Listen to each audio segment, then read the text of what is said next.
Aujourd'hui, ma présentation va porter sur mon projet de mémoire dont le sujet est la prise en compte de l'identité religieuse dans les interventions en contexte interculturel. Je suis présentement en cours d'analyse de mes données. Donc, les résultats que je vous présente aujourd'hui sont préliminaires et ne porteront pas sur l'intervention en soi. En fait, aujourd'hui, je vais plutôt vous parler de l'expérience quotidienne des personnes que j'ai interrogées. Je vais vous expliquer un peu plus tard pourquoi. Je vais quand même vous faire un retour sur donc le processus que j'ai fait dans le cadre de mon projet de mémoire, en faisant une petite mise en contexte sur l'islam et la diversité religieuse au Québec. Ensuite, avec l'intervention sociale en contexte de diversité religieuse, la méthodologie, donc mes résultats qui portent sur l'importance du vécu quotidien des participants et quelques pistes de réflexion. Donc, pas de conclusion aujourd'hui.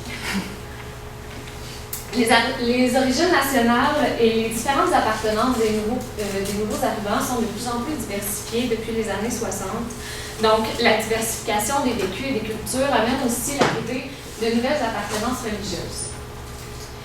D'ailleurs, selon les projections de Statistique Canada qui vont jusqu'en 2036, le poids démographique des nouvelles religions va de plus en plus continuer à augmenter aussi, en fait. Les religions issues du christianisme sont, elles, de leur côté, en diminution et elles laissent progressivement la place à des religions non chrétiennes dont l'accroissement est rapide, entre autres grâce à l'immigration. Et ici, je mets un gros « entre autres », parce que donc dans les dernières décennies, il y a eu aussi une reconfiguration religieuse au Québec qui amène l'émergence de nouveaux mouvements religieux qu'on appelle gentiment sectes. Ouais, c'est ça. qui contribuent aussi grandement à l'augmentation des appartenances religieuses sur le territoire. On peut d'ailleurs évaluer actuellement qu'il y en a plus que les personnes, la population québécoise, s'identifie à plus de 200 religions différentes.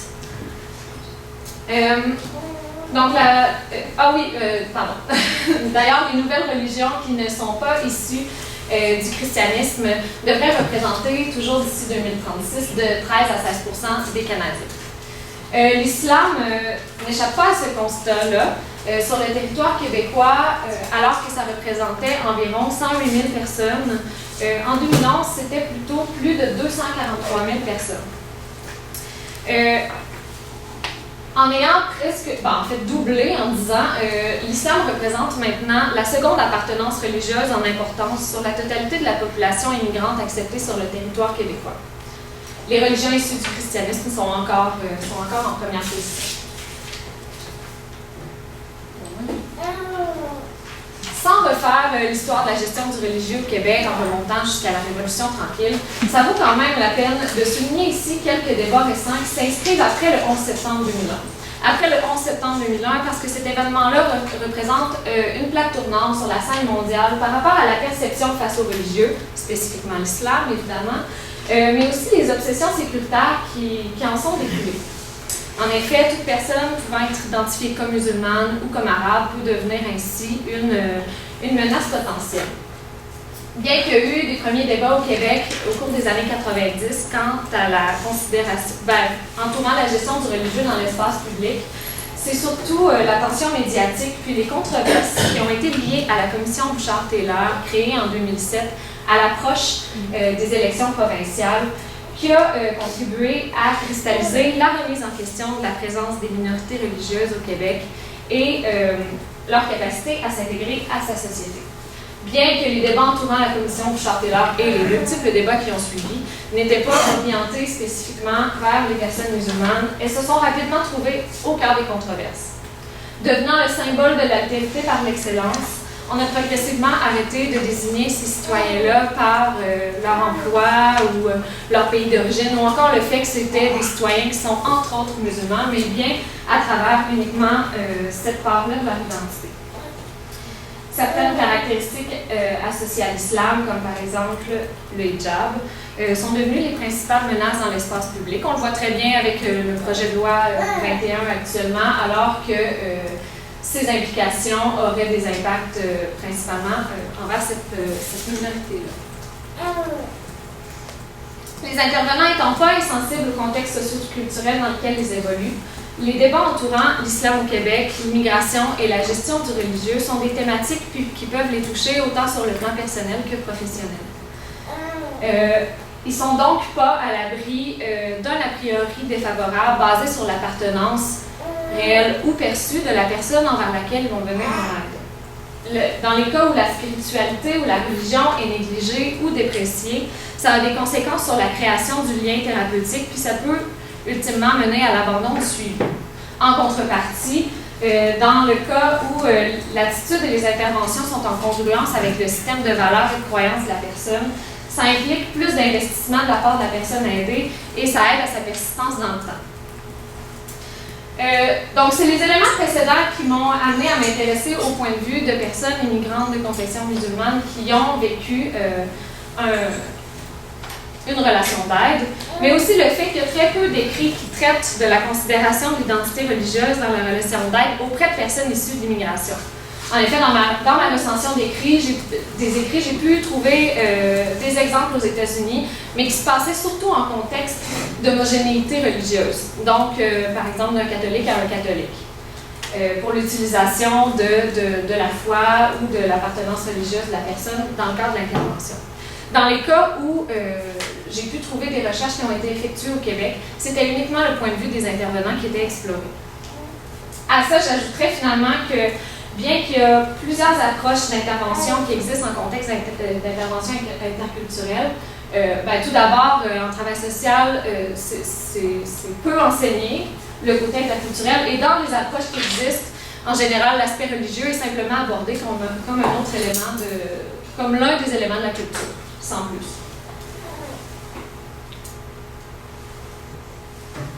Donc, moi, de mon côté, ce que j'ai fait, c'est une étude qualitative et exploratoire, évidemment, étant donné le très peu d'écrits. Pour aller effectuer ma collecte de données, j'ai réalisé des entretiens semi-dirigés d'une durée de 60 à 90 minutes. Mes critères de recrutement étaient d'être âgé d'au moins 18 ans, d'être issu d'immigration, installé à Québec depuis au moins d'1 an afin d'assurer une connaissance minimale des ressources et services des personnes qui étaient à la disposition des personnes, le fait de s'identifier comme musulman et d'avoir au moment de l'entretien ou avoir eu par le passé un suivi avec un intervenant social au sens très large. Donc c'était à la discrétion des personnes interrogées. Mon échantillon était constitué de 8 participants.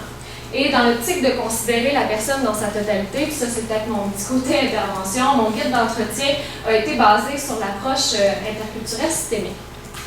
Rapidement, pour ceux qui ne connaîtraient pas cette approche, c'est une approche qui a été élaborée en contexte québécois par Gisèle Legault et Liliane Rachedi. Elle est inspirée de l'approche interculturelle de Marguerite Cohen-Emerick, qui est une approche importante en intervention interculturelle, qui se base sur le respect de la personne, de sa vision du monde et de son système de valeurs. Elle est enrichie par la perspective systémique écologique, en particulier des travaux de Heffernan et ses collaborateurs, qui permettent de considérer tous les éléments de l'environnement de la personne, ses différents niveaux et leurs interactions dans la construction du problème de l'individu.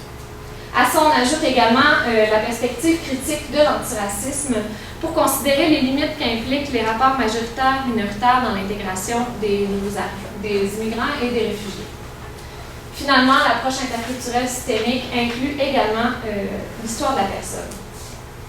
Comme je disais tout à l'heure, pour éviter de nier son vécu migratoire et son passé.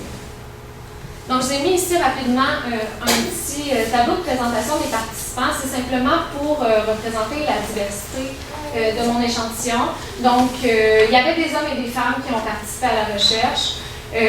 Oui, des personnes qui étaient en provenance des pays du Maghreb, mais également Afrique subsaharienne et Moyen-Orient.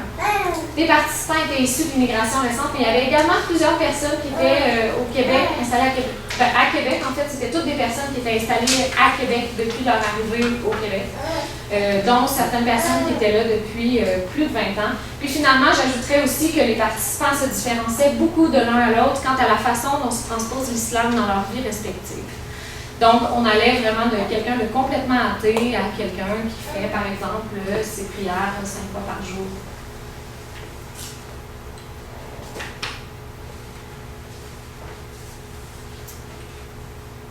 Donc, pourquoi j'ai décidé d'aborder le vécu quotidien des personnes interrogées? Je aller vite. C'est que malgré le fait qu'il n'y avait aucune question de mon guide d'entretien qui portait sur ce sujet-là, 7 participants sur 8 en sont venus à parler du traitement médiatique qui est accordé aux religions, bon, spécifiquement à l'islam actuellement, les discours politiques qui tournent autour de la gestion des minorités religieuses et le climat social. D'ailleurs, j'ai fait un petit exercice, j'ai fait l'extraction des fréquences de mes codes et le poids de ces thématiques-là est pratiquement le même que l'intervention en soi, en fait, dans les entrevues réalisées. J'ai trouvé important de souligner ce résultat inattendu-là, bon, étant donné le poids que ça a eu dans le discours des personnes, mais aussi pour ne pas négliger cette réalité-là puis leur impact dans le quotidien des personnes rencontrées. Parce que oui, elles abordaient ces 3 thématiques-là, mais surtout comment ça se traduisait au quotidien. Donc, 7 participants sur 8 qui en ont traité. Il y a 6 participants qui l'abordent tout d'abord comme un climat général. Donc, ils font référence à des préjugés, des amalgames, des croyances erronées à propos de l'islam et des musulmans qui sont partagés, par exemple, dans la population. J'ai un participant, d'ailleurs, qui fait référence dès le départ, lorsque je commence à l'interroger sur son rapport à sa religion, à sa foi. Il me parle d'emblée des événements du 29 janvier 2017. Il raconte, ben moi personnellement, je vois qu'il y a des préjugés concernant quelqu'un qui est de nature religieuse, surtout musulmane. Surtout depuis ce qui s'est passé au Québec l'an passé, ça fait que moi, je crois qu'il y a vraiment beaucoup de changements à l'égard. Au début, il te voit comme quelqu'un d'étranger, quelqu'un qui n'est pas bien intégré. En faisant référence à cette ambiance générale-là, il y en a plusieurs qui viennent aussi à nommer des petits événements basés principalement sur leur ressenti. On parle par exemple de regard. Il y a une participante qui me dit directement qu'on la regarde comme de la merde. Ou certains comportements qui, bien qu'ils soient indirects, apparaissent comme étant dirigés par la personne. Les propos d'une participante ici expriment d'ailleurs bien ce vécu-là lorsqu'elle raconte « Je marche sur le trottoir et les personnes traversent la rue pour ne pas marcher près de moi. J'ai pris même le temps pour voir pourquoi elles traversent la rue. Elle traverse ici pour marcher 2 mètres et elle retraverse la rue pour... Tu comprends?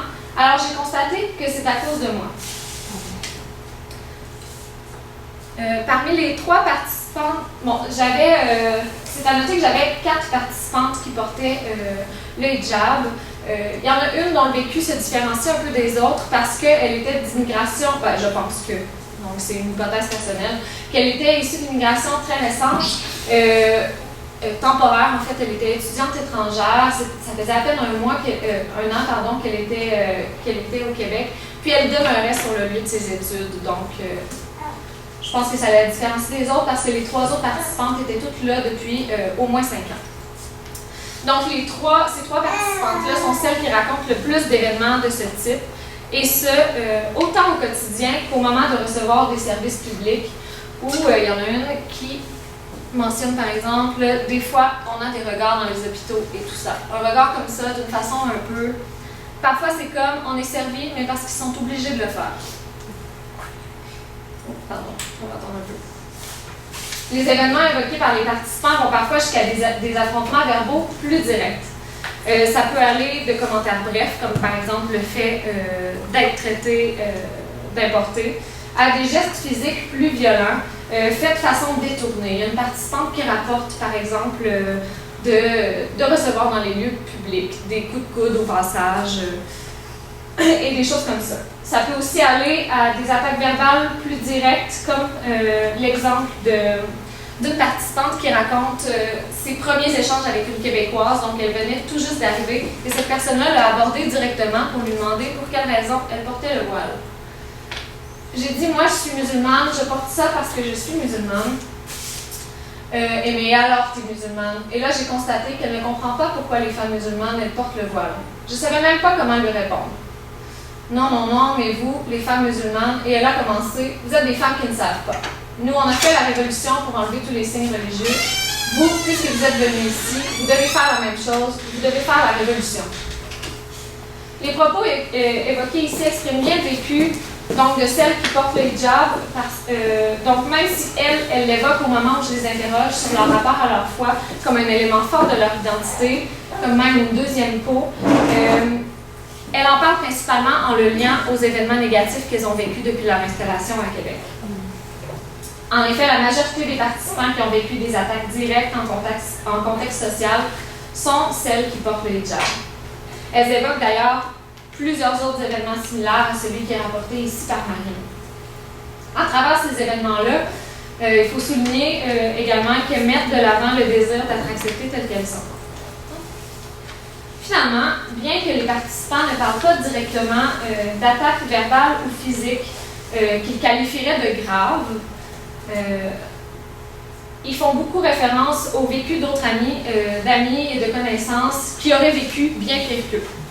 Ou encore, il y a une participante, par exemple, qui, elle, faisait référence à son vécu de façon indirecte.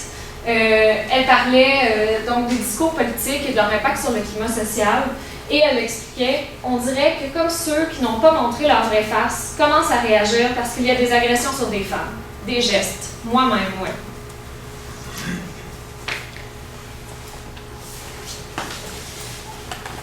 Les éléments soulignés ici mettent de l'avant les importantes pressions négatives de l'environnement que vivent ces personnes-là et qui contribuent à les marginaliser. Ça souligne, moi, pour mon projet de recherche, qui s'inscrit lui-même dans un problème sociétal beaucoup plus large, qui vient en quelque sorte le supplanter. En effet, dans les cas où, effectivement, il y a des personnes qui ont rapporté des expériences négatives dans le cadre d'interventions sociales vécues, ben, en fait, c'était nommé comme un exemple parmi les autres. Pour moi, le fait que donc, ces personnes-là se soient portées volontaires pour mon projet de recherche, ça souligne l'absence d'espace d'expression où elles peuvent exprimer ce vécu-là, alors qu'elles sont trop souvent expulsées des débats qui entourent les questions qui les impactent directement. D'ailleurs, j'ai constaté que les gens répondaient généralement plus à mon annonce du fait qu'ils étaient musulmans que du fait qu'ils s'intéressaient au sujet lui-même. Vous avez constaté tout à l'heure, j'avais un échantillon de donc 8 personnes, mais j'ai reçu plus d'une vingtaine d'appels et au moment de prendre contact, ben, on réalisait que les personnes n'avaient jamais vécu une relation d'aide avec un intervenant au Québec. Dans le cadre des entrevues également, j'ajouterais que j'ai progressivement une impression de ne pas poser les bonnes questions, en fait. Et ça, je dis ça du fait que ce qui les touchait était beaucoup plus grand que le sujet lui-même. Rappelons qu'il n'y avait aucune question qui portait sur les thématiques abordées ici dans le cadre du guide d'entrevue, puis aussi que je ne faisais pas de relance, étant donné que c'était pas le sujet. Ça souligne de mon côté, donc, oui, l'importance de créer des espaces, mais aussi la nécessité en recherche de pousser ce côté-là qui offre l'opportunité aux personnes d'exprimer ce vécu qui peut avoir, qui a des impacts importants dans leur vie. Et voilà.